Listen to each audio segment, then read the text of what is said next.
Ohio State. He would be joining a Jaguars team that only won one game last season and has the #1 overall pick, which is expected to be Clemson quarterback Trevor Lawrence. So Marcellus Wiley, let's dive in on this one. I love when college football meets the NFL. There's something about that makes my soul happy. Because it's you. It embodies you. What would this move mean for them Jaguars? Oh, this move. Look, I have to take a deep breath. First of all, is this the same Urban Meyer just saw over breakfast passing the tater tots? I was like, damn, save me some tater tots. Same Urban Meyer. Wow, this world moves fast. Congratulations if that is going to actually be a reality for Urban Meyer. Let me say this. You look at Urban Meyer in this situation, and I played for the Jacksonville Jaguars for 2 years. You never want to say one man, one person, one player is a savior. But this is as close as you can talk about it when you talk about Urban Meyer going to Jacksonville. One, let's just talk about how the game of football, the NFL game, is a business first. He's going to have an impact, a big impact in terms of the bottom line. There are scenes of him landing in a private jet. Last time I checked, most coaches don't just land in a private jet with us filming it, going to the facilities. That's a thing. He's going to be box office down there. Now, when he's box office down there, everyone knows salute, because we have respect for your resume. We're talking about a guy who was 17 years as a head coach in the college ranks, won 3 national championships. Reputation precedes him. Not only upstairs in the organization, where they don't have a general manager, so it looks like some power is going Urban Meyer's way if he becomes the coach, but more importantly, in the locker room when he walks through there. I played for Bill Parcells, Marty Schottenheimer. Salute. I mean, off of day one practice, and that's what they need, because the Jacksonville Jaguars have been a mess for at least a decade, talking about them. Now, we know that they had the blip of the AFC Championship game, but if you look at ownership right now, second fastest owner to 100 losses in NFL history. That is the mess that Urban Meyer is going to be employed to fix. But I look at all of this, and I look at him. Is he the man for this job? Absolutely. But there's going to be a fork in the road moment. Not just because of who he is in terms of his coaching ability and his resume, but how he actually transitions to the pro game. Is Urban Meyer at that fork in the road going to become Pete Carroll? Is he going to become Jimmy Johnson? Or is he going to become Nick Saban and be back on that private jet, right back to the college ranks very fast? That is going to be the question for everyone. How does him and his resume transition to this pro game? I like your take. What does Urban Meyer to Jacksonville mean? I think it means everything. I think it means that Jacksonville is now going to finally get back to some sort of national relevance in the National Football League. When you talk about head coaches, it's not only can you sustain a program or can you sustain a team, can you build a program or can you build a team? We get lost sometimes in, man, this coach is doing a great job winning. Sure, but did the coach help build it or did he just get there and sustain it? Think Ryan Day at Ohio State. Ryan Day's doing a phenomenal job, but Ryan Day just sustained what was built. Think Mark Helfrich when he took over for Chip Kelly at Oregon. The next year he did a great job, but he just sustained what Chip Kelly had built. Let's talk about Urban Meyer. Urban Meyer, he goes to Utah 2004, 2005. And all of a sudden, they get 10 wins after just having 5 wins years prior.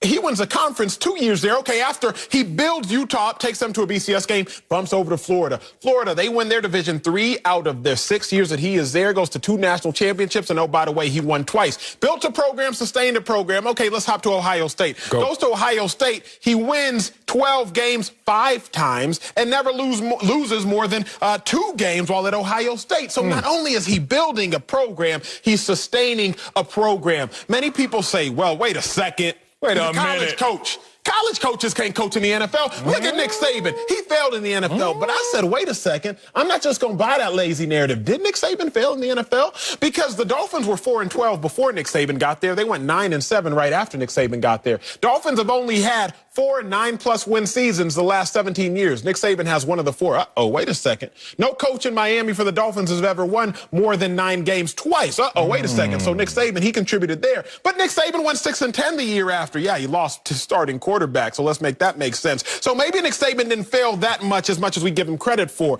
Urban Meyer to Jacksonville would be huge for the Jaguars, and we can talk about how he can build that program on the next lap. I'm just mad at me and Urban have a good relationship, you know, hi coach, bye coach, you know, kind of relationship. Hey, son, hell, Marcellus. He didn't invite me on that damn jet, and I'm a former Jag. Like, you got room on the jet. You hit something on the head, bro, because I didn't think about it till you said it. Come on, man. Think about all the head coaching interviews that have taken place the last 2 weeks. I haven't seen a picture of one. I know how it Like goes. Eric Bieniemy, haven't seen a picture of him. Yeah. Robert Saleh, haven't seen a picture of him. Kellen Moore apparently getting interviewed by the Eagles. Haven't seen no pictures. Yeah. You said Urban. I said, wait a second. Yeah. I look at that kind of stuff. I'm caught up in the streets. Like, look, I remember when I was a free agent, and I was the #1 free agent, at least articles were saying that. I was like, yeah, man, I was on Southwest, bro. And then I look at Brett Favre when he just contemplating where he wants to go. It's helicopters and private. I'm like, boy, it pays to be in that NFL instead of the one I was in. But let's talk about this. I like the point you said, are you going to build a program? And we look at Urban Meyer at the college ranks, because that's all we can look at.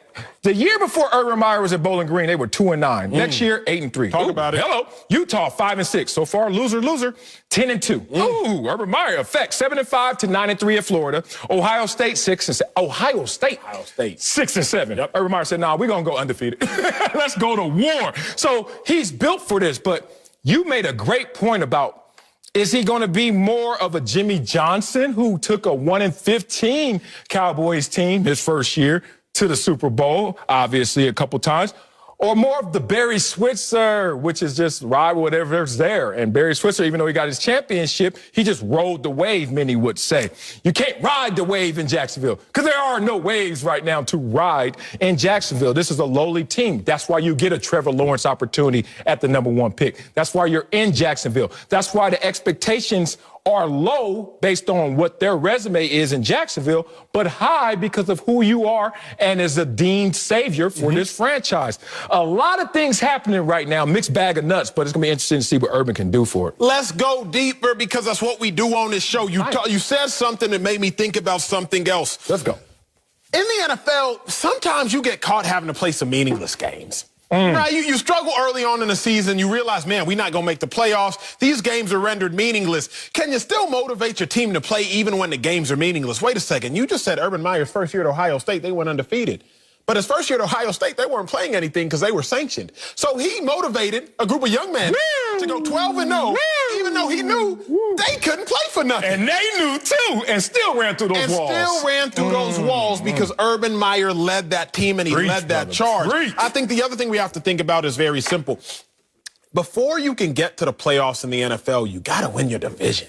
See, you can't take care of the neighborhood until you take care of your house. You can't do that. Like, don't worry about nobody else, what they eating over there in their kitchen, what they cooking in their kitchens. You got to take care of your kitchen. Now, when I think about Urban Meyer at Ohio State, he won or tied the division lead every single year. If you can do that out there in Jacksonville, you're going to be good. Because the other thing you got to consider, Texans, they won twice in a row. Colts, they not really Colts got squad, though. Colts got a squad, but the Colts haven't won the division since 2014. Then you got the Titans. Okay, like they look good. They got a squad. But let's talk about this. It's open. Look at that division. What's the best quarterback head coach combination? Deshaun Watson and question mark. Oh, we don't know about that.